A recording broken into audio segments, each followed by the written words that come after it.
My name is Lilo Armandi, and my ego is a liar. And guess what? Yours is too.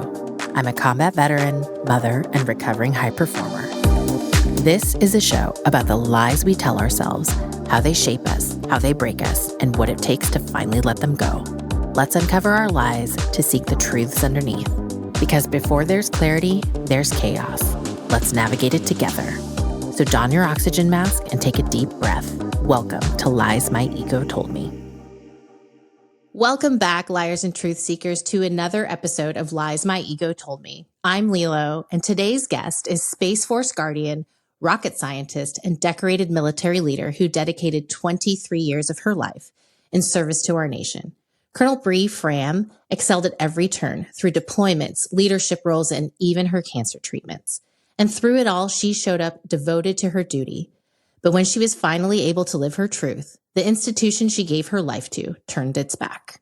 This episode is a different take on the lies we tell ourselves, because this is a lie many of us who wore the uniform wanted so badly to believe. And even though we'll share one person's story today, she and I both know this isn't just about her. It's about the myth of meritocracy, the betrayal of institutional promises, and the cost of purging talent from our military. Bree, thank you so much for joining us today. Well, thank you for having me on the show. I look forward to our conversation. Me too. So you and I are part of a generation whose call to duty was deeply influenced by the events of 9/11. And you served proudly and successfully for over 2 decades. But recently your world was turned completely upside down. So what was it that you believed, the lie that led you to where you are today? Well, I think there is something to be said about the military wants the best and the brightest. And if you come into the service, you will be rewarded for your performance. And that's what matters. If you come in and are capable of doing your job, capable of leading people, capable of forming teams, that you have the opportunity to continue your career, that you will have the opportunities in front of you for advancement, and that by showing your merit, you will earn the respect of the people around you, whether they are the people you have the honor of leading or the people you are lucky enough to work for.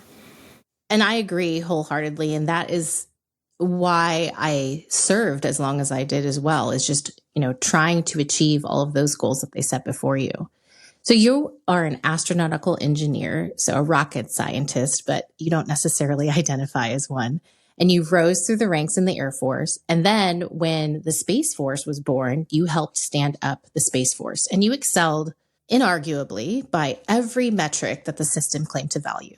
So tell me about the pride that you felt in being part of an institution that was supposed to reward performance and then being part of a new institution that you stood up. I was honored to wear the flag of this nation on my shoulder for every year that I was able to serve. And to be part of something new was even more exciting. When I was invited to join the Space Force, it felt like a marriage proposal. I was like, yes, yes, 1,000 times yes. Because it was the culmination of so many dreams coming true about some of the reasons why I served, my interest in space, science, and technology. But even more so, it hit my passion that I had developed over those years of creating inclusive cultures where everyone can be the best version of themselves. And the Space Force was stood up with the promise of truly being this 21st century military service, where we valued things like inclusion and authenticity. Words like authenticity and vulnerability were in some of our core leadership documents that were developed right off the bat, because those were the things that allowed you to forge connection, one of our core values, with the people around you. If you couldn't be yourself, people would realize that. They would see through the falsity, and you wouldn't have that team dynamic that you could if everyone was themselves.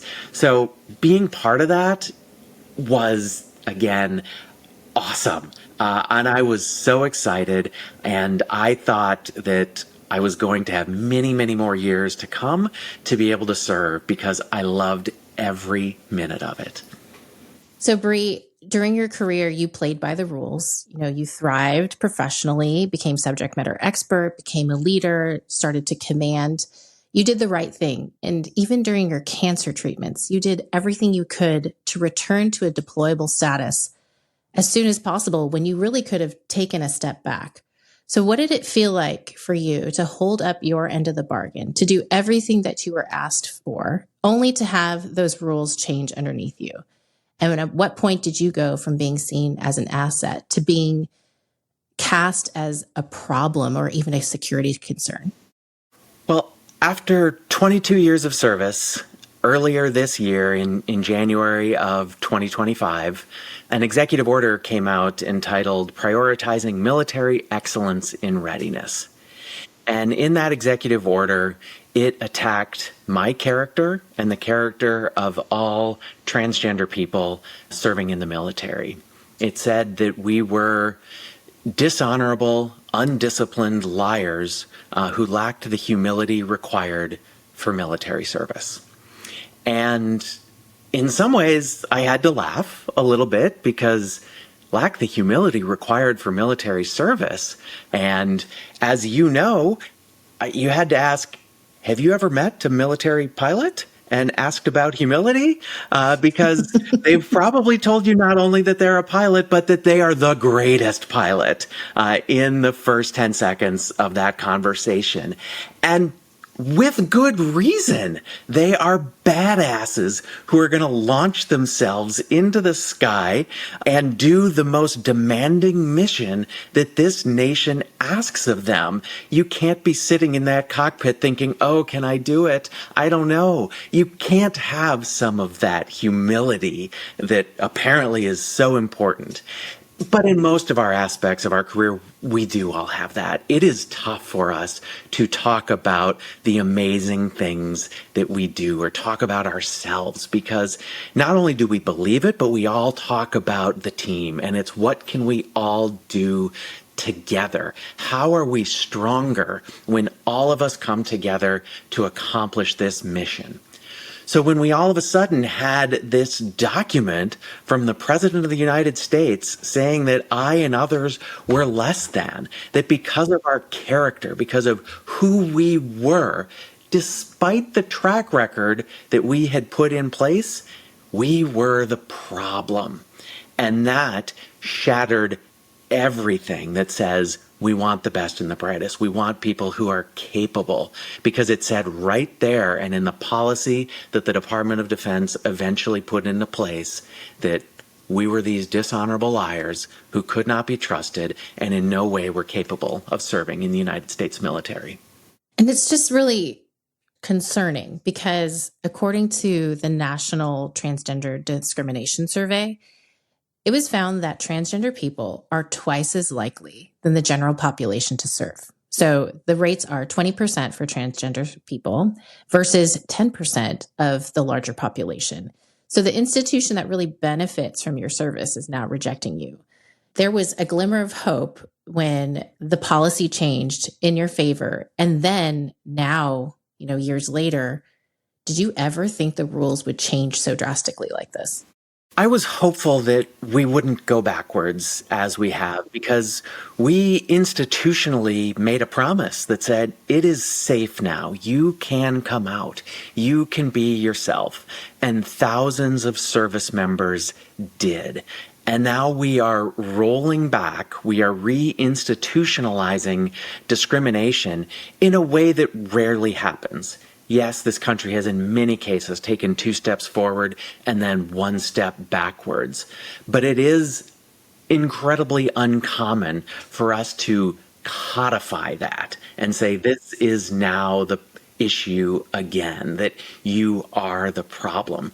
So I was hopeful that with nearly a decade of open service, with us showing that we were capable of serving, that we wouldn't get to this point.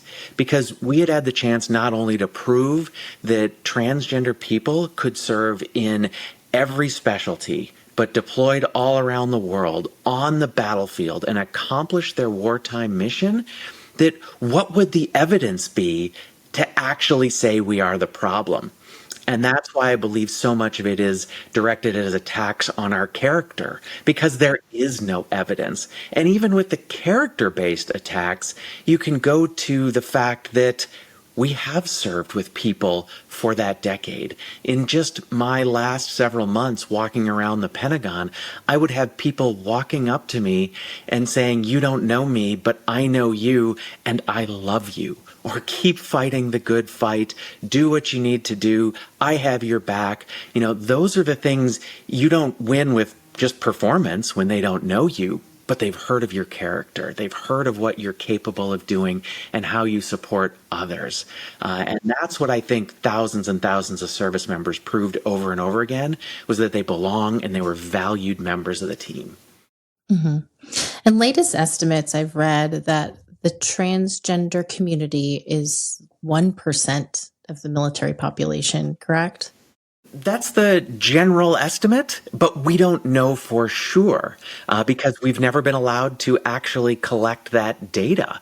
And it was one of the things that actually inhibited us from making progress on policies that could reduce administrative burden on commanders or doctors, or just in general see how are people doing? Are they experiencing discrimination or military justice at higher or different rates than the rest of the population? There was no mark on our record.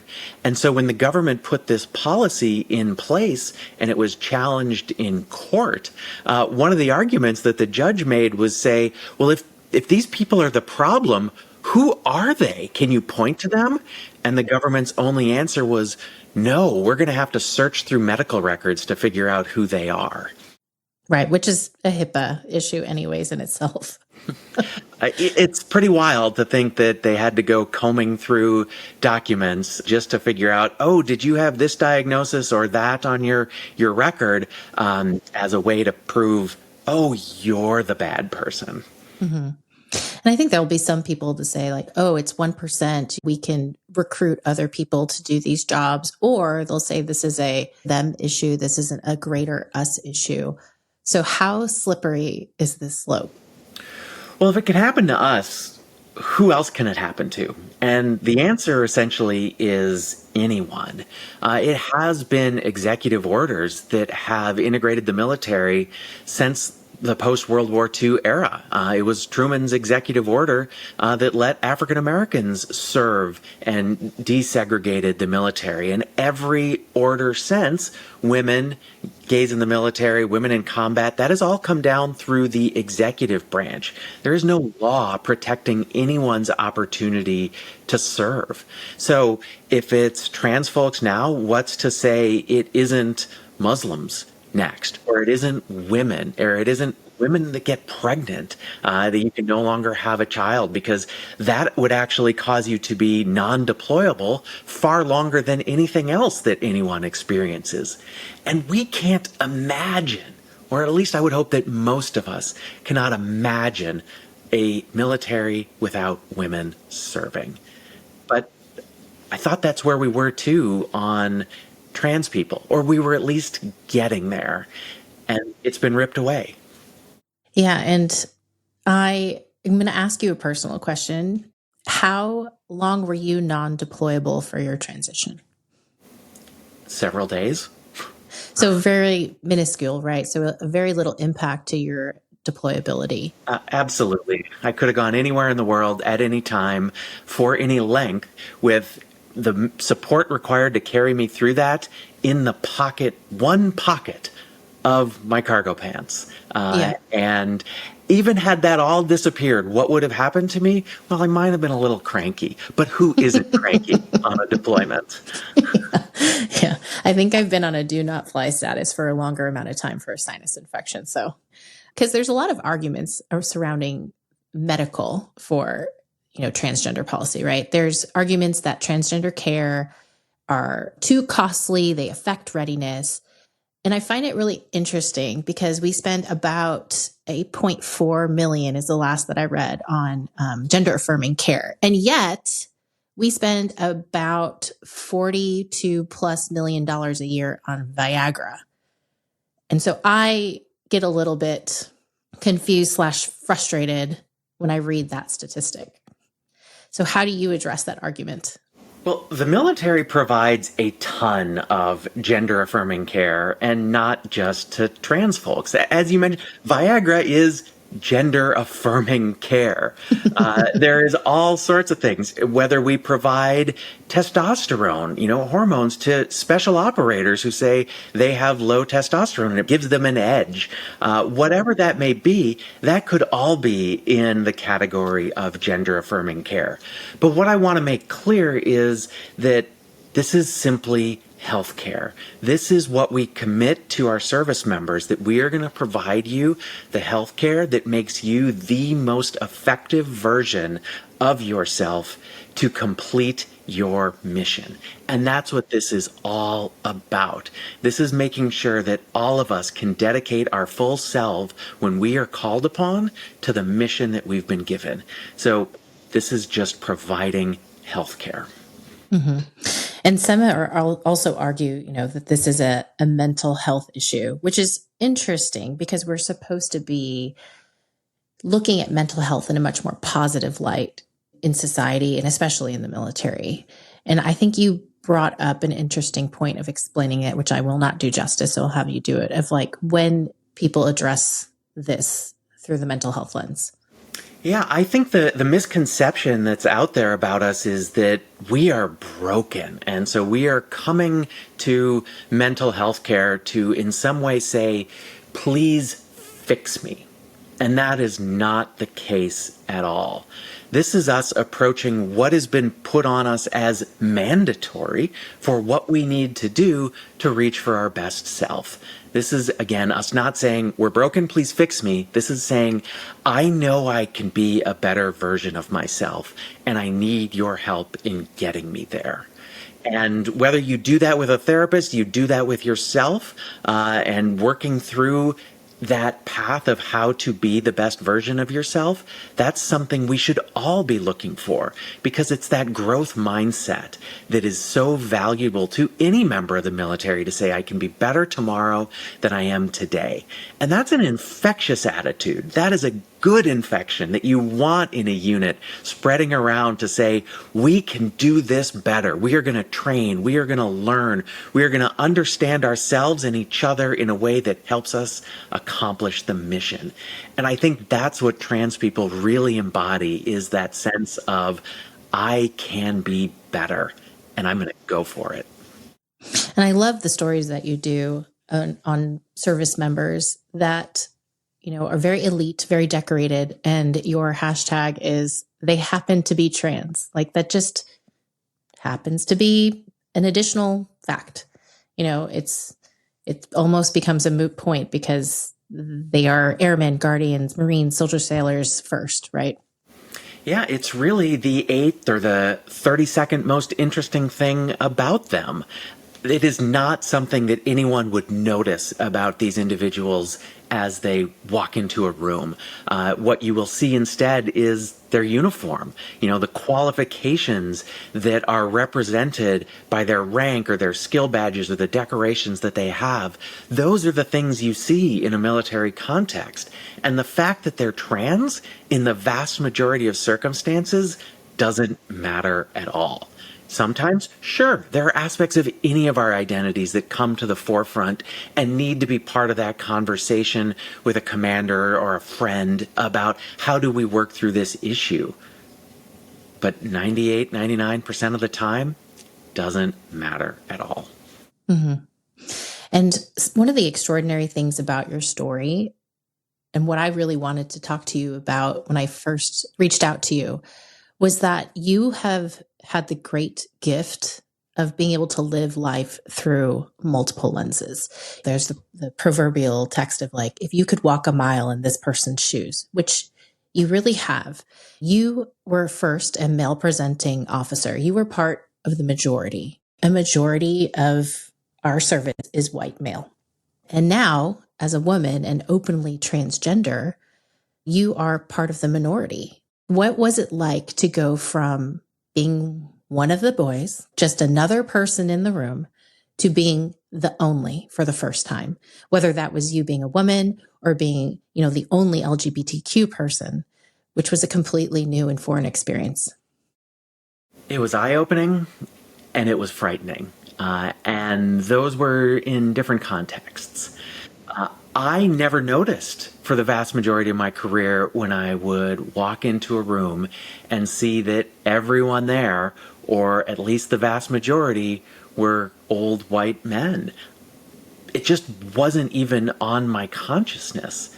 And then to walk in to those rooms later at the Pentagon and be like, wow, there are 30 people in this room. There is one African American guy, and there are no other women. Maybe there was one, maybe two in some circumstances.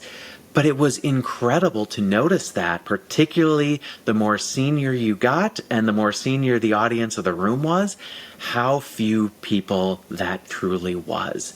And to realize that others had walked into these spaces for their entire career and had to look around and say, who might my allies be? Am I comfortable speaking up? Are these people in this room going to think that I have something valuable to say? Now, sure, I got a little of that just from being a junior officer sometimes, walking into very senior rooms. When I was deployed just a year into my service, I was the only lieutenant at the Combined Air Operations Center, and I often had to go to a meeting with the three-star general, and I was assigned a handler that was a lieutenant colonel. And the general would turn to the colonel and ask the question, and all the colonel would do is turn and look at me. And I'd have to answer the question, but they couldn't even think of asking the subject matter expert because I was so junior. But to realize that was happening to people based on other factors of just who they were walking into a room and how uncomfortable that must have made them was truly eye-opening. There were other aspects too in related to safety, whereas I never would have had a second thought about walking down that dark alley in the middle of a city or in a seedy area, because I'm like, who's going to mess with me? I just have this air of invulnerability about me. But now, I don't know if I'm safe in these places. I'm seen as vulnerable by others, that I would get hit on and catcalled and be like, dude, you're calling me out on this as I'm walking down the street, literally on the phone with my wife, and you're propositioning me. And that never happens to a guy.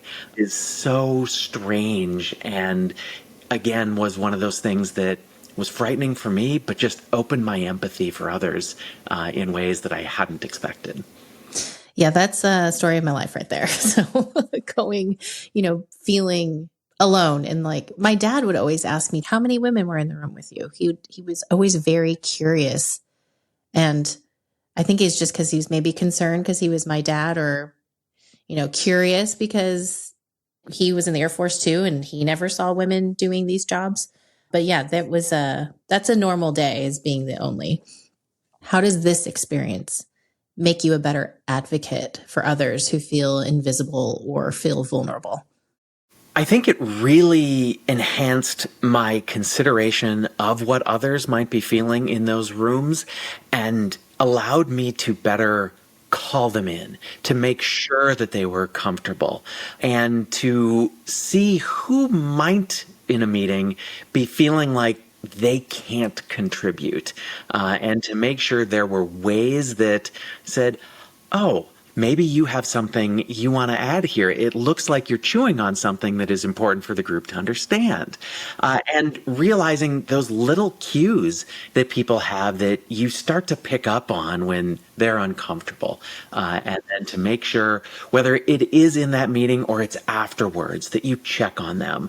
Was there something that caused you to feel like it might not have been a safe space for you? And you really start thinking about what are the factors that create psychological safety for people, where they feel it's okay to speak up. Because particularly when it's critical, when we are dealing with something high pressure or time-based, you need those people to be willing to offer their perspective, because we generate the best solutions when we are able to see things from multiple angles. And it may be that most junior person in the room, or it may be that one person who doesn't feel like they fit in, that has that missing piece of the puzzle. And if they're not willing to offer it, you're missing out, and you have to be willing to reach for it. I mean, there's so many studies that talk about how diverse teams are just better performing. And it's, almost like beating the dead horse to have to reiterate that. But you're right. Like it is the outside perspectives. It's thinking outside the box. And when you have groupthink or people that are far too similar, like you just don't reach those types of solutions, those nonlinear solutions. So what has this experience taught you about gender and privilege and institutions for those that don't fit the majority mold? Is male privilege real?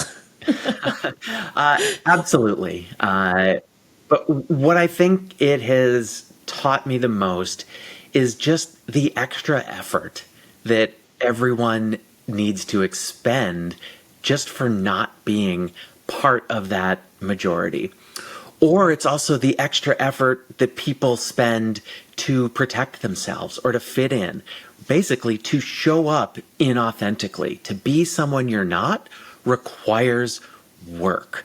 And I go back to my roots of watching Star Trek as one of my inspirations. And one of the things you would always see on a show like that is when you're in trouble, you say, shields up, all power to the shields. And you do that work to protect yourself. And when you don't have to put that energy into holding that shield in front of you, that's energy you rededicate into the relationships with the people around you or the mission that is in front of you. So lowering those shields is a gift to individuals and to units. So it gets back to creating that culture where everyone feels that they can show up authentically, they're able to contribute, and you all benefit from that. Yeah, because when you feel unsafe, when you feel hypervigilant, you really aren't performing, right? And especially in combat zones where it is life or death, those extra barriers, those extra concerns that are clouding judgment really can render you ineffective at that point. And so, yeah, the safety issue, not just being able to be yourself, but to feel like you can perform at your best is, I think, the bottom line. That's exactly it. When you are living in the closet, whatever closet that may be, and can't be the best version of yourself, you can be good at your job, you can be great at your job, but you will never be as good as you can be at your job. So your story is deeply personal, obviously, but it's also systemic. And this is about how institutions are weaponizing rules against those who challenge the status quo. So, what do you want leaders, both military, civilian, to take from your experience? I think we need to take the fact that talent lies everywhere. And if we are turning one group away, we can turn any group away. And we have to be prepared to fight and win far into the future. And what we're showing over and over again is the way we do that is mostly with brain power. We are not going to run the most advanced systems in the world by giving someone 2 weeks of training and sticking a rifle in their hands. We develop skills over years, if not decades, that are crucial to the way a 21st century military can operate. And so if the brain you need happens to be in a body that is a member of one of the groups that is an out group at the time, what are we missing out on? I frequently tell the story of my grandfathers. One of my grandfathers was a refugee. He was lucky enough to get out of Germany in 1936 in a brief window during the Berlin Olympics, where they were able to catch a train to Paris in the middle of the night, and through some incredible connections, were able to come to America. But my grandfather was Jewish. And had we at the time said no Jews, what would we have missed out on as he rose his hand at the first opportunity and said, send me back, rising to become the youngest first sergeant in the European Theater of Operations, being twice offered a battlefield commission for valor in the actions that he took. He was a hero, and we could have easily turned him away at multiple opportunities. Are we doing the same today? And that reminds me of what you mentioned earlier, that it's 2 steps forward and 1 step back. But I would have to disagree with you that it's 1 step forward and now 2 steps back. And we've repeated that throughout history. We talk about the best and the brightest, and who are the people that really answer the nation's call? It's usually people that are passionate and have deeply seated inside of them the need to serve. And so it brings to mind moments in history where we as a nation kind of backtracked on that progress. For example, the WASPs, so Women's Air Force Service Pilots, obviously near and dear to my heart. These were women that were asked to fly military aircraft during World War II when all the men were abroad. And they were doing testing and transport and just a lot of dangerous jobs. And then after the war, they were told women could no longer fly. And it wasn't until 1970 that women were allowed to fly again in the military. And then it also brings up the Tuskegee Airmen, who fought heroically. They were some of the most decorated units during World War II. And then they came home to segregation. And so I am not comparing apples to apples here by any means. And the struggles aren't necessarily the same, but the pattern feels very familiar. And a group of people answering the nation's call and then proving themselves and then giving everything. And then to have that institution, the very institution that they were willing to die for, turn its back is kind of what I'm seeing here. So what do you say to people who want to dismiss this as kind of a social issue, when in reality, this is about talent. This is about readiness. This is about basic human dignity. And really that important buzzword that we all love right now, lethality. I honestly say, show me the evidence, which is what the courts asked the government to do when they made these claims. And in writing the opinions, both district courts basically said, there is no evidence here. In fact, one of them labeled the government's claim as dripping in animus about how they were perceiving trans folks. And as you rightly point out, we have a long history of this. We can pull out so many other groups, too, that experienced that, whether it was the Navajo Code Talkers in both World War I and World War II, the Nisei units that had to take on some of the most dangerous missions in the European theater because we didn't trust them to fight in the Pacific. And every group that integrated and that was part of the military face those same arguments that you were in some way either incapable or unwilling to serve, and that you might have been a disruption to unit cohesion or some other horrible aspersion on your character. And every time, those groups proved just how wrong and how baseless those arguments were. And we've had the same opportunity to do that over the past decade. So again, I would ask to anyone who wants to make an argument that says, well, we're just this woke portion that can be easily dismissed, and we clearly didn't add anything to the military. We were valueless. Show us the evidence.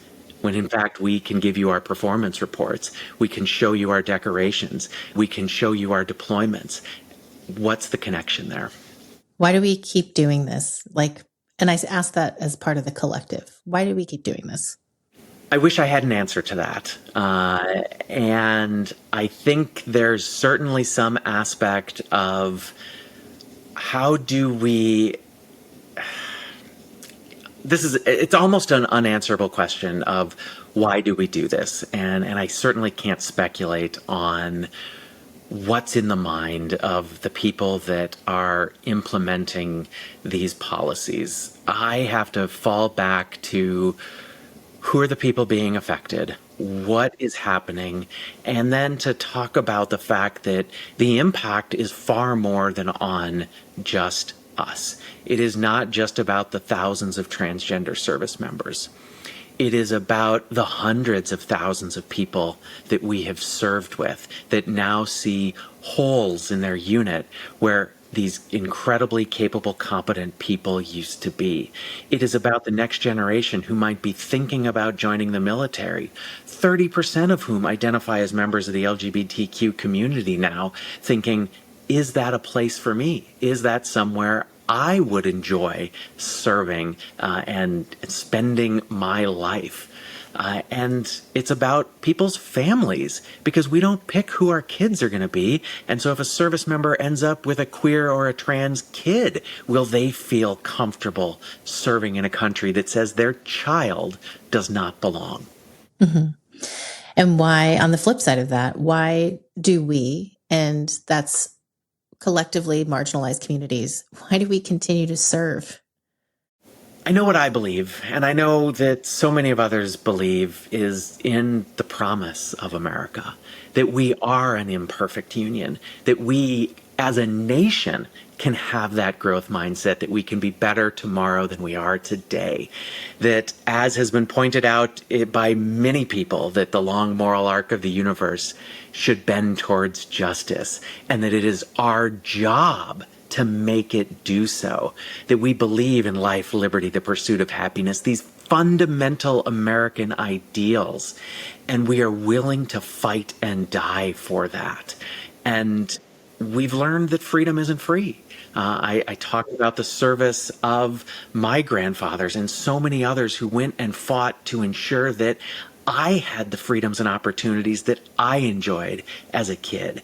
And many of us see that and say, I want that to be there for the future, because this matters to me. This great experiment that we're on of how can we form a republic that lasts? And we believe in it. We wear that flag on our shoulders proudly, and we will support and defend the Constitution to the best of our abilities. And having worked in recruiting for the Air Force, there is a common thread of the call to duty, but there is also the great importance of recruiting across diverse categories, whether that be male, female, race. It's also geographic, right? Because we are a very, very large country with so many different cultures. It is very important for every recruiting department to recruit from across the nation and recruit from different demographics, because it does make us stronger. It's difficult because I've definitely met so many people who've retired along with me who say they may not recommend service for their child. And that's really disheartening, because it's almost become family business. Because after World War II and after Vietnam, it was like 37% of the country was related to a service member. And now it's like below 11%. So there is a narrative in the media, there is a narrative in Hollywood that this isn't a good career profession, that this isn't a good choice. And again, that goes back to, are we attracting the best and the brightest? Because we really need them. Yeah, how do we prevent ourselves from developing the equivalent of a Roman Praetorian class who served in the military generation after generation? Because we are seeing that. What is probably the number one indicator of, are you going to serve? It's, did your parents serve? And we need to be able to draw on the beautiful diversity that is America. And as you mentioned, that means every part of the country, every background, every interest. We need that because we are such a broad and diverse military in what we do, and in the ability to develop those solutions that are going to get us through the next 5, 10, 50 years. If we don't tap into all our talent, we are deliberately limiting what we're capable of. Absolutely. So I've been following the retirements of our peers and colleagues, like having recently retired myself. This is just the age that we're at. And it's something that should be a day of recognition and a day of gratitude, where you bring your family together and you get to highlight your service and highlight the people that helped you along the way. But I saw on your feed recently the retirement of Captain Trey Worth, United States Coast Guard, being forced to retire next to his uniform and not in it. And it was such a striking image to see this spotlight on this perfectly manicured uniform on a mannequin next to him at the podium in his clothes. And so no matter your politics or beliefs, to have served with honor and sacrifice, you are entitled to military honors. And as you approach your own retirement after 23 years of service, what does that moment symbolize for you? Grief. That I cannot retire wearing my own uniform, just like every other transgender service member. Those are the uniforms that we sweat in, we bled in, we sacrificed for. And to be denied the opportunity to even wear the uniform on our way out the door, as our records are changed without our consent to reflect a person that we are not, it hurts. We are sad. I am heartbroken over what is happening to thousands of service members who are, again, being told that they have a character flaw that prevents them from serving, that they are the problem despite all the evidence against them. And in one final act to say that you do not belong in that uniform, you cannot even wear it as you are presented your final decoration and the retirement orders are read, hurts. It hurts a lot because I care. We care. Our service mattered. Our service was important. And when future generations look back at this, I think they're going to be able to see our record and say there was no reason other than bias, other than animus, that they should have departed. And you can see that in our uniforms and what they represent. And to clarify, transgender service members are receiving honorable discharges. It's not a medical retirement. It's not dishonorable in any way. So I don't understand, if you can explain for the audience. Make it make sense. I don't understand either. But in addition to likely getting an honorable discharge, they say, well, as long as your record supports it, for officers, we're also getting a code on our DD 214 that hasn't been used in decades. It's a JDK code that says we're a national security concern. So the lawyers all say, we have never seen honorable discharge right alongside this code because it can impact your ability to hold a security clearance in the future, to get a federal job should you choose to look for that. But it's one more thing on our way out the door that is just telling us that we're the problem, that our service didn't matter. And as you mentioned, it is a strange way of going about this. All sorts of things have had to be made up in order to get us out. To say they're finding us based on a medical code, but we're not giving you a medical discharge or retirement. It's an administrative separation code. We're also making up a concept called administrative leave for the military, which has never happened before. And there are policies on top of policies that just add work. There is so much being done just to create new systems that services are calling in people for special duty as they complain about challenges in meeting operational needs. The Navy's advertised recently hot jobs that you can go on a months-long TDY to the capital region just to out-process trans folks. So it is one of those things where you do ask, make it make sense. Why is any of this happening? Well, I know you can't make it make sense, but you once believed that the military wanted the best and the brightest. And after everything now, what is the truth that you found? Well, I think the truth that I found is the military remains, as it should be, part of our democracy. And we carry out the orders of the civilian leaders over us. And that, in this circumstance, has put people in a very difficult circumstance where they look at as what is being done and they say, well, it's not formally illegal.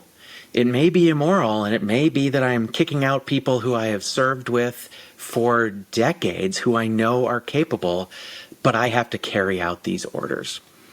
And the end result of that is that we are losing people who are capable of serving and who may have been part of that group of the best and the brightest, the way to attract and retain talent from all nations. But that's subservient to the will of our elected officials. And we have to continue to strive for a nonpartisan, apolitical military. But the actions that are happening right now may lead to the unraveling of that. as you put people out and as people think about serving, you start wondering, are they going to serve across administrations?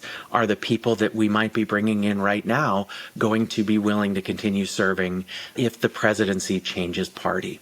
Or are the people serving right now going to think about leaving because of what's going on? And do they create the problem that they hope to avoid?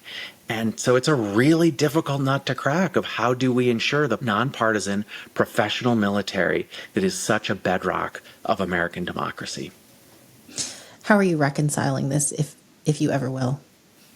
I reconcile it with the hope that we are going to get back to that view that the military is a meritocracy, that it is open to everyone, that if you can come and prove your worth, that you can do your job, that's what matters first. Again, all that other stuff on top of it, but come show up. Everyone should have the opportunity to prove their merit. And so when I look at my kids' generation, they give me hope that we're going to get there, because identity, these things just don't matter to the vast majority of them. They are talking about sexuality and gender like it's no big deal. Like in my high school or junior high, no one would have said those things. You would kept that locked deep away, and no one talks about these things. But they've moved so far beyond even caring about race or class to also be talking about this stuff that matters. It's just no big deal. And so I look at their generation and say, they're going to make it better. We have to give them the opportunity to do so. Mm-hmm. And what other parting thoughts would you like to leave with the audience? I hope that people can see the value in everyone's service. And what we look at is, did you serve for the right reasons? That whole military ethos of look to my left, look to my right. Do you have my back? And if someone is willing to come in and be part of that, to say, I will pay the ultimate price if asked for to support and defend the Constitution, we should be looking to them as part of the solution, not as part of the problem. And what is the most important thing that people can do now to support the cause, support their own personal rights? Where would you direct them? Well, I think what you just hit on of supporting your own personal rights is actually the most important thing, because we all do still have First Amendment rights. There are some limits for those of us in the military, and it's important to note that just like I spoke to you today in my personal capacity, with my views not necessarily reflecting those of the Department of Defense, everyone serving has that opportunity, as do others have the right to speak out, to use your free speech, to point out when things are wrong, to advocate for others, to lift people up. And you cannot let a culture of silence fall upon us as Americans. We have historically valued people that are willing to speak out, to speak truth to power, to do that investigative reporting, to understand what's actually happening, to hold others to account when they say things that are false, that are misleading. And that all depends on us being willing to speak out and to speak up, particularly when it is in service of others, to lift others up, to use the privilege that any of us have to be an ally to someone. It starts with your voice. Use it.